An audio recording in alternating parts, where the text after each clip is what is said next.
છોટાઉદેપુર ખાતે રાજ્યમાં સર્જાયેલી ડીઝલ અછત અને સતત વધી રહેલી મોંઘવારીના મુદ્દે આમ આદમી પાર્ટી દ્વારા જિલ્લા કલેક્ટરને આવેદનપત્ર પાઠવી તાત્કાલિક પગલાં ભરવાની માંગ કરવામાં આવી। જય હિન્દ, જોડાઈ ચૂક્યા છો આપ ટીમ જાગૃત સાથે। હું છું સંજયસિંહ રાણા। આમ આદમી પાર્ટીના આગેવાનો અને કાર્યકરોએ આજરોજ જણાવ્યું હતું કે હાલની પરિસ્થિતિને કારણે ખેડૂતો, ટ્રાન્સપોર્ટરો તેમજ સામાન્ય નાગરિકોને ભારે મુશ્કેલીઓનો સામનો કરવો પડી રહ્યો છે। આવેદનપત્રમાં ખાસ જણાવ્યું કે જિલ્લાના અનેક પેટ્રોલ પંપ પર પૂરતું ડીઝલ ઉપલબ્ધ ન હોવાના કારણે ખેડૂતોને ખેતી સંબંધિત કામગીરીમાં ગંભીર અડચણો ઊભી થઈ રહી છે। ખાસ કરીને ખેતીના અગત્યના આ સમયમાં ટ્રેક્ટર, પાણીના પંપ તેમજ અન્ય કૃષિ સાધનો ચલાવવા માટે ડીઝલની જરૂરિયાત વધારે હોય છે, ત્યારે આ અછતના કારણે ખેડૂતોની કામગીરી પ્રભાવિત બની રહી છે। પાર્ટીના પ્રતિનિધિઓએ રજૂઆતમાં જણાવ્યું છે કે ડીઝલના અભાવે માત્ર કૃષિ ક્ષેત્ર નહીં પરંતુ પરિવહનની વ્યવસ્થાઓ પર પણ સીધી અસર પડી રહી છે।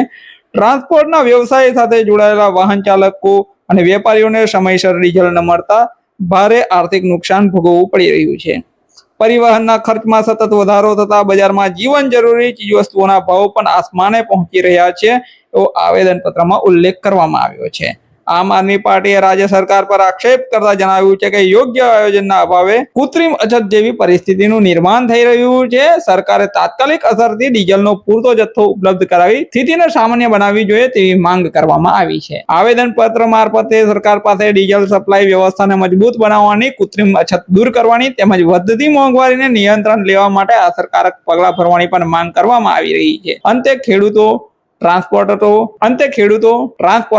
અને સામાન્ય નાગરિકોના હિતમાં સરકાર ઝડપથી નિર્ણય લઈ સમસ્યાનો ઉકેલ લાવે તેવી પણ આમ આદમી પાર્ટીના કાર્યકરો દ્વારા માંગ કરવામાં આવી છે। અમારો આ અહેવાલ આપને કેવો લાગ્યો અમને કમેન્ટ બોક્સમાં જરૂરથી જણાવશો। નમસ્કાર।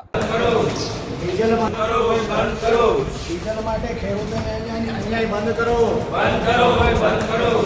ડીઝલ માટે ખેડૂતોને અન્યાય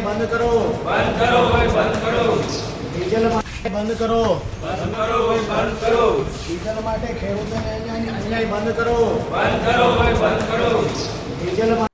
આજ રોજ છોટાઉદેપુર મુકામે માન્ય મુખ્યમંત્રી ગુજરાત રાજ્ય હસ્તક છોટાઉદેપુર માન્ય કલેક્ટર સાહેબ શ્રીને આમ આદમી પાર્ટી દ્વારા આવેદનપત્ર પાઠવવામાં આવ્યું છે। ખાસ કરીને જે ગુજરાતની અંદર સમગ્ર ગુજરાતની અંદર આજે ડીઝલની અછત અને પેટ્રોલની અછતને લઈને આજે સમગ્ર છોટાઉદેપુર હોય કે ગુજરાત દરેક રાજ્યના જિલ્લાઓ તાલુકાઓની અંદર આજે જે રીતના ખેડૂતોને ડીઝલ મળવું જોઈએ એ મળતું નથી અને ડીઝલની ખૂબ જ અછત છે અને ગેસના બાટલની પણ ખૂબ જ અછત છે।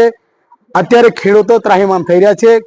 અત્યારે સામું ચોમાસું આવી રહ્યું છે તો લોકોને જે ખેડૂતોને ટ્રેક્ટરમાં ડીઝલ પૂરવા માટે પૂરતું ડીઝલ નથી મળતું। ખાલી 5 લીટર ડીઝલ આપવામાં આવે છે, એ પણ ટ્રેક્ટરને રૂબરૂ ત્યાં આપણે પેટ્રોલ પંપ બોલાવવામાં આવતો હોય તો આવા જવામાં પૂરું થઈ જતું હોય એવી પરિસ્થિતિ, વિકટ પરિસ્થિતિ આ ગુજરાતની અંદર ગામડાઓની અંદર આજે થઈ રહી છે।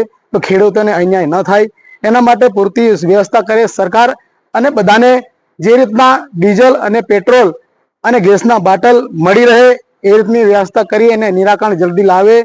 કેમ કે હાલનો સમય એટલો બધો કપરો સમય ચાલી રહ્યો છે। ગુજરાતની અંદર મોટી મોટી વાતો થાય છે। આજે સુશાસનની વાત કરનારી સરકાર આજે નિષ્ફળ થઈ રહી એવું અમને દેખાઈ રહ્યું છે। એના લઈને આજે આક્રોશભરી આજે આમ આદમી પાર્ટીના કાર્યકરો સૌ સાથે મળી આજે છોટાઉદેપુર મુકામે માન્ય કલેક્ટર સાહેબ શ્રીને આજે આવેદન પાઠવ્યું છે।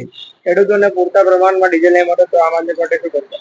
ખેડૂતોને પૂરતા પ્રમાણમાં ડીઝલ નહીં મળે તો આવનાર સમયની અંદર સમગ્ર જિલ્લાની અંદર આમ આદમી પાર્ટી કાર્યકરો જો જરૂર પડે તો અમે ધરણા પણ ઉતરીશું એવું આમ આદમી પાર્ટી તમામ કાર્યકરો નક્કી કર્યું છે। છોટાઉદેપુરના અધિકારી એમ કહે છે કે આપણા છોટાઉદેપુર જિલ્લામાં પુરવઠા ડીઝલ પેટ્રોલની અછત નથી। ડીઝલ પેટ્રોલની અછતને લઈને આજે છોટાઉદેપુરના જે નેતાઓ કહેતા હોય, આજે તમે દેખી રહ્યા છો રોડ પર વાહનો ઠપ થઈ ગયા છે, ટ્રાન્સપોર્ટેશન બંધ થઈ ગયા છે, વાહન વ્યવહાર અવર જવર એકદમ ઠપ થઈ ગયું છે, ડીઝલ નથી મળતું। એના કારણે અત્યારે તમામ જગ્યાએ વિરોધો ચાલી રહ્યા છે। કઈ ભાષામાં કહે છે એ લોકોને પોતાને જ ખબર નથી। સરકાર કઈ રીતે ચલાવવું એ પણ ભાનમાં નથી એવું લાગી રહ્યું છે લોકોને।